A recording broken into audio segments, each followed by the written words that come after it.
And the fact that Ana chose to post this person that she probably found because he was agreeing with her against us on our video talks further about where she finds herself on this spectrum of stupidity. Folks, Ana is lost.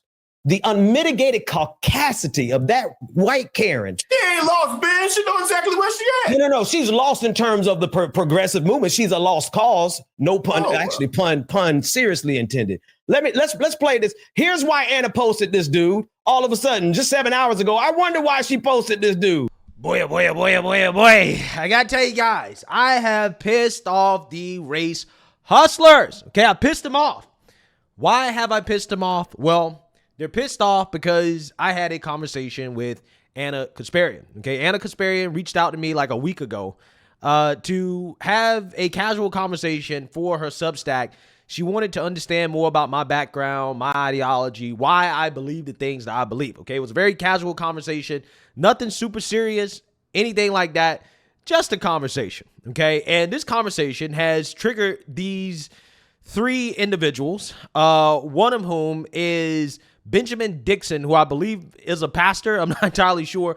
Woke Mayor Mondale Robinson and some other guy, right? That I really don't know much about and don't really care to know that much about. But anyways, these three individuals are triggered, okay? And the reason why is not only because I had a conversation with Ana Kasparian, it's because I actually did a video a few days ago after my conversation with Ana Kasparian about how these people are upset about Ana Kasparian having a conversation with Glenn Beck. And the whole point of that video was to highlight how these individuals who call themselves progressives seem to be extremely intolerant to any individual that does not agree with them 100% or decides that, hey, I think it's a good idea to maybe, I don't know, have a conversation with the other side, maybe open up my mind to other opinions that differ than mine, especially considering how the woke left and the Democrats took a massive L in this election. They've been taking massive L's in local elections as well, too. Yeah, maybe we should reevaluate some things, right? Let's reevaluate our movement and how we can get better, right? Maybe there's some things on the other side of the aisle with MAGA that we can agree with and come together on, right? I think that's kind of what Ana and Cenk are doing, okay? And that has pissed off individuals like this, one of whom, I think the woke mayor, he worked for TYT, he decided to quit, okay? And they basically approve of my point, right? About the intolerance of these individuals because they seem to not be very tolerant of the fact that Ana decided to have a conversation with me. So I want to react to just a little bit of the things that they're saying, their response to me, because you can see that they're big mad about this, right? They really do not like this. So without further ado, let's get into it. Hey, what's going on, Trap Squad? This is Pastor Ben. There's so much happening on your screen right now that I want to take a few seconds to break it down. On the far left-hand side is the main conversation between Marcus Farrell, Mayor Mondale Robinson, and myself. We're responding to this guy, a black conservative that Ana Kasparian is now promoting, as he responded to our viral video about Mayor Mondale Robinson quitting TYT, the Young Turks, because Cenk and Ana are turning coat and going full MAGA, which is why you see two sets of us on the screen. It might be a bit confusing, but the most important thing is to listen to what we are saying. All right, let's go. Peace and love. Isn't it funny that the first thing Ana, you know, it's so funny. My mother watched the video I made of TYT and she said, now, who is this Ana Asparagus woman? I said, my God, today, Rosemary. But the first thing Ana Asparagus does is run and get a blackface that has her opinion. And where does she go? She goes to Black MAGA. Being blessed enough to be born in the United States of America, having this mentality where you're telling yourself that you can't rise up or that you can't be successful due to the fact that the system's holding you down, when empirically speaking, we just know that's not true. Like, you have more opportunity here than any other place on earth. I think that, to me, in my opinion, is a mentality that is almost, I would say, almost put there on purpose. Listen, guys, just very simple, right? So trying to create the argument that institutionalized racism in America has been proven almost 1,000 times in this country by some of the best scholars, even conservative places have discovered that institutionalized racism is real. And this guy is arguing against it. Now, here's what I'm saying to you. A little work ethic and elbow grease is going to work for some of us. It's going to work for a lot of us. But for us to act like Wells Fargo didn't decide to give loans to white people over black people at 100-1. Bank of America, community wide, Navy Federal, Why redlining. Hold on. Oh, we're not going to talk about redlining, but we could talk about redlining. We could talk about so many things in this country that was institutionalized, right? Government-funded programs that literally government-funded, not only practices by private entities, but government-funded. Now, here's my thing. Am I crying like a baby? No, I'm not, because they're... Yeah, that's exactly what you're doing, right? You're boo-hoo, whining, and crying, right? That's what they're doing here. Now, let's actually correct some things here, because, again, these people claim that they're into doing research and making sure you do your background studies on people before you decide to straw man them, right? This is what they claim they're into. But clearly they didn't watch the interview between me and Ana Kasparian, because I was not arguing that systemic racism does not exist, first and foremost. Okay, what I was arguing is that despite the so-called systemic racism, that any individual in this country can succeed, they can achieve success. And what do I define as success? Well, what I define as success is becoming solidly middle class with the opportunity to build generational wealth. I personally believe that anybody in this country, black, white, Asian, Hispanic, whatever, can do that despite whatever so-called systemic racism may or may not exist. That is the argument. The argument is not that systemic racism doesn't exist or that black people have never been discriminated against when it comes to banking or whatever. That's not the argument. It's not the argument at all. The argument is simply that we should all be thankful, okay, whoever you are, to be born in a country where we have the opportunities that we have, because there are a lot of countries around the world in which it doesn't matter how hard you work, it doesn't matter what you do in order to move up, you will not achieve social mobility because you do not have those opportunities. But here in the United States of America, everybody has that opportunity if they work hard, work smart, and take risk. This is my philosophy on life. This is the only reason I'm actually responding to this video, because in this video, these individuals decide that they're going to engage in ad hominems, right? At one point, this mayor calls me a bastard. There is a certain amount of work that black people need to do and everybody needs to do to get to where you need to be successful in life, but to act as if there's not powers that are against us. When we talk about just this year, they have been proving new scams and new things about loans in America and how they are given to black folks at a smaller amount, even though our credit score is the same, even though we might make more money than a white person. They'll get approved for that loan, whether it be for a business, whether it be for, so it's complete cap. And I would love to invite this brother on the show because we got the data. Yeah. We got the data. We can show you how, like, what Anna's saying and how she's retweeting a guy that really obviously is not educated enough on systematic racism in America. Yeah, the day you invite him on the show, make sure that's my off day, brother, because this is what I mean by not platforming these bastards. Because the idea that for him to say that systemically it doesn't exist or it's been proven that being in America, just because America is the richest nation in the world, is like saying that every vegetable in the garden, because it's in the dirt, is a cucumber. Nobody, you're the only cucumber in the pile. He's an idiot. Yeah, so you see that you heard that. Now, again, these individuals continue to basically claim that I said that systemic racism did not exist, okay? And that's not what I said. That's not what I argued. But my point is that systemic racism, even if it does exist, is that it doesn't matter, right? And again, the whole point of this video actually really is to help empower any individual who stumbles across this video that believes that systemic racism exists and is holding them back, okay? Because in real life, I've observed the cultural differences between black people and basically everybody else. And again, I truly do not believe that systemic racism is the reason why black people can't get ahead. Now, again, what the progressives will do is that they will point to the woke academics and the woke studies that are biased in their favor, their worldview, and they'll say, oh, well, this is proof and evidence that systemic racism exists. This bank discriminated against black people.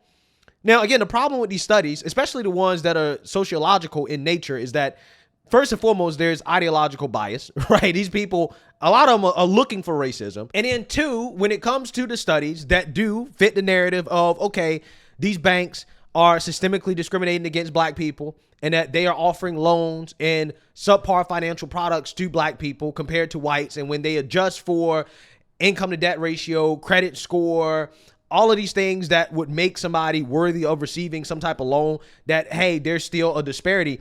Even when you account for those things, that doesn't mean that the answer is automatically racism. Let me actually give you a solid example, okay? Because this study right here is one of these studies that examines the disparities and the alleged racial discrimination in financial loan services, okay? This is done by the American Marketing Association. And I just want to read what I found to you guys, because what you'll find here is exactly why I would never just come to the conclusion that just because there's a disparity, that means it has to be racism. Quote, researchers surveyed 266 small business owners across the country to see how the structures of their companies, i.e. sole proprietorship versus LLC, impacted their loan approvals. They found loan approvals for black-owned sole proprietorships were less than half that of white-owned sole proprietorships. However, when black entrepreneurs' business structures were joint proprietorships or partnerships, the racial bias on loan approvals was mitigated. Additionally, when black entrepreneurs had LLC, S Corp, and C Corps, the racial bias was reversed. 75% of black owners had loans approved as opposed to 42% of white owners. Now, I want you guys to understand what we just read there.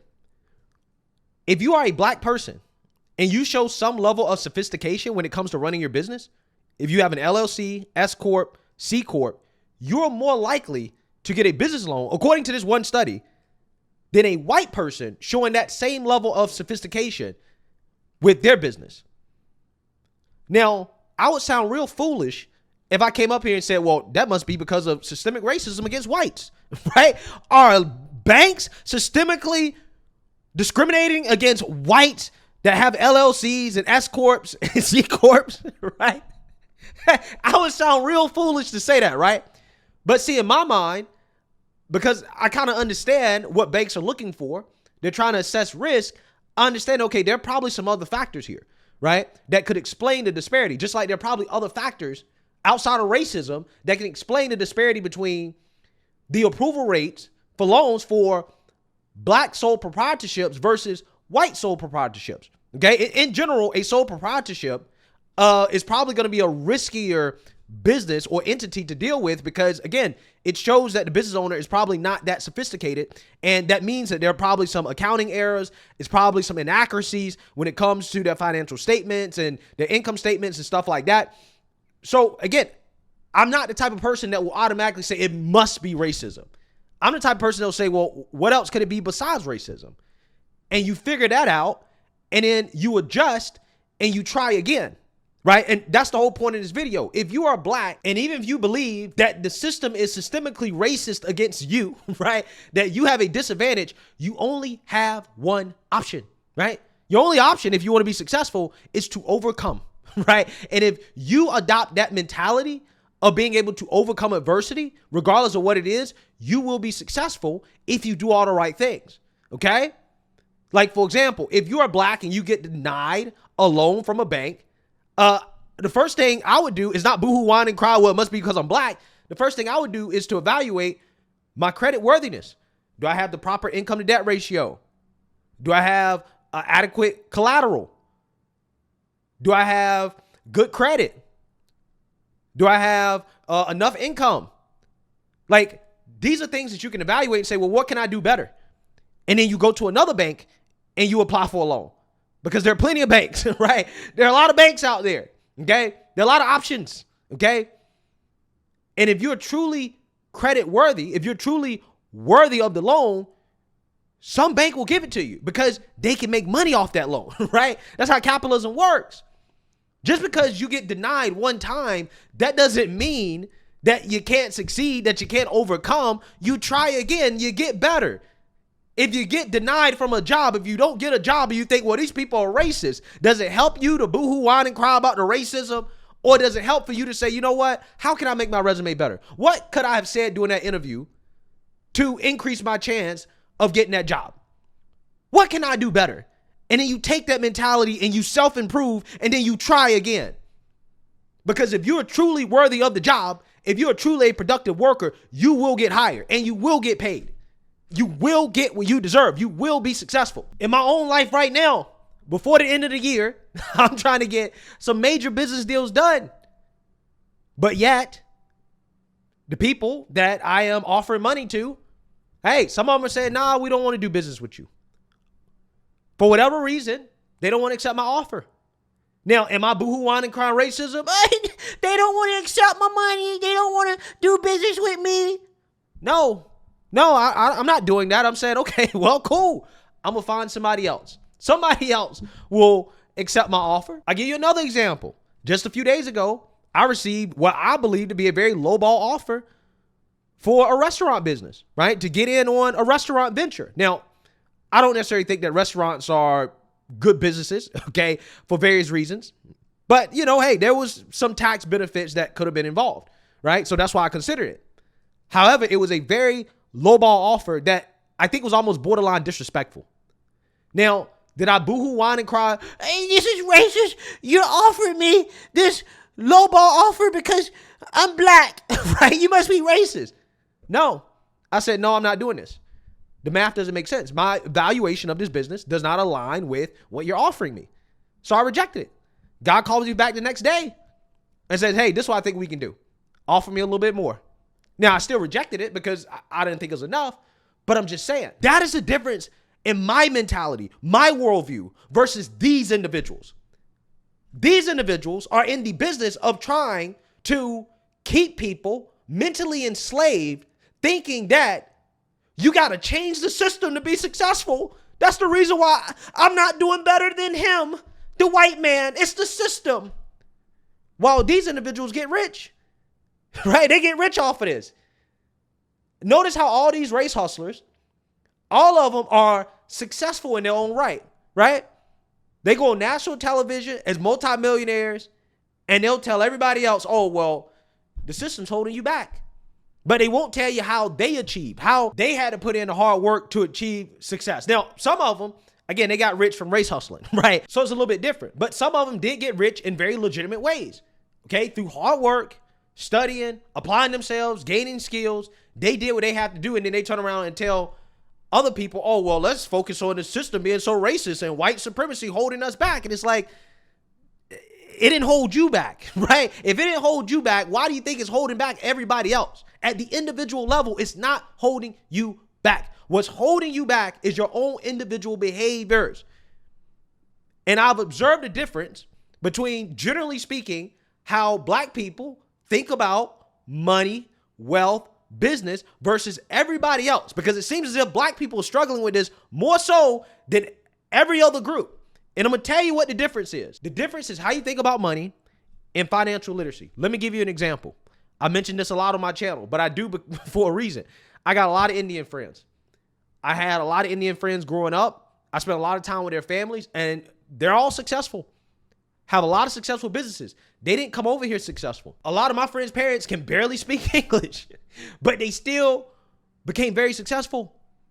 They own a whole bunch of assets, hotels, gas stations, stuff like that. Well, how did they do it? Well, they did it not because they came over here rich. It's because they came over here and they decided that, okay, we're going to pool our money together, okay, as a family. We're going to buy this rinky-dink hotel. We're going to live in the hotel, live in some room. And we're going to save all the money. And then we're going to reinvest back into the hotel, or we're going to buy another hotel. And then they kept replicating that same process while living way below their financial means, right? They said, I'm not going to go out here and buy some expensive car that depreciates in value as soon as you drive it off the lot.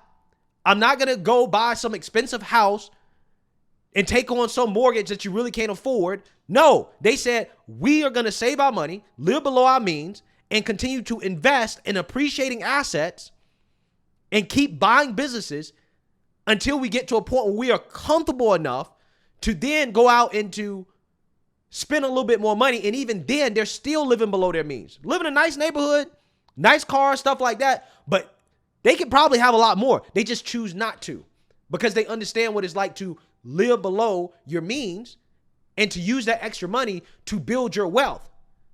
And this is a common pattern of behavior I see amongst not just Indians, but anybody in this country that is successful. It's the same thing. And the people that I see that are not so successful, that are still at the quote unquote bottom, okay, that are living in poverty, they have a completely different mentality when it comes to financial literacy and money. Okay?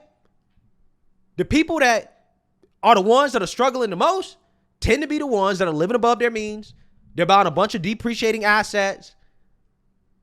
They are going out and spending money on things they don't need.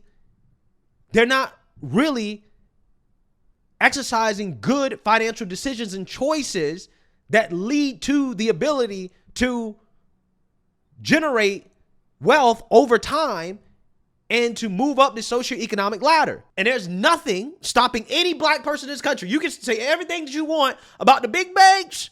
They discriminate against blacks. But there's literally nothing stopping any black person in this country from taking the extra money that they save and investing in one of the greatest wealth builders that we have, the capital markets. Every black person has access to the stock market. It is very easy to open up an investment account and to learn about investing. I recommend everybody take your extra money. Instead of buying coffee, Starbucks, something that you don't need, right? Go take that extra money if you have any and go invest. Invest. Live below your means. That's what I did for a long time. When I was in college, I tell this story all the time. The UNC national championship game, they won. The basketball team won in 2017. I could have went out and partied. But instead, I spent that night Ubering. Why? Because I knew that, okay, I'm going to make a ton of money tonight. And I took that money and I invested it in the stock market. I invested it. I made hard decisions. And that's the difference, right?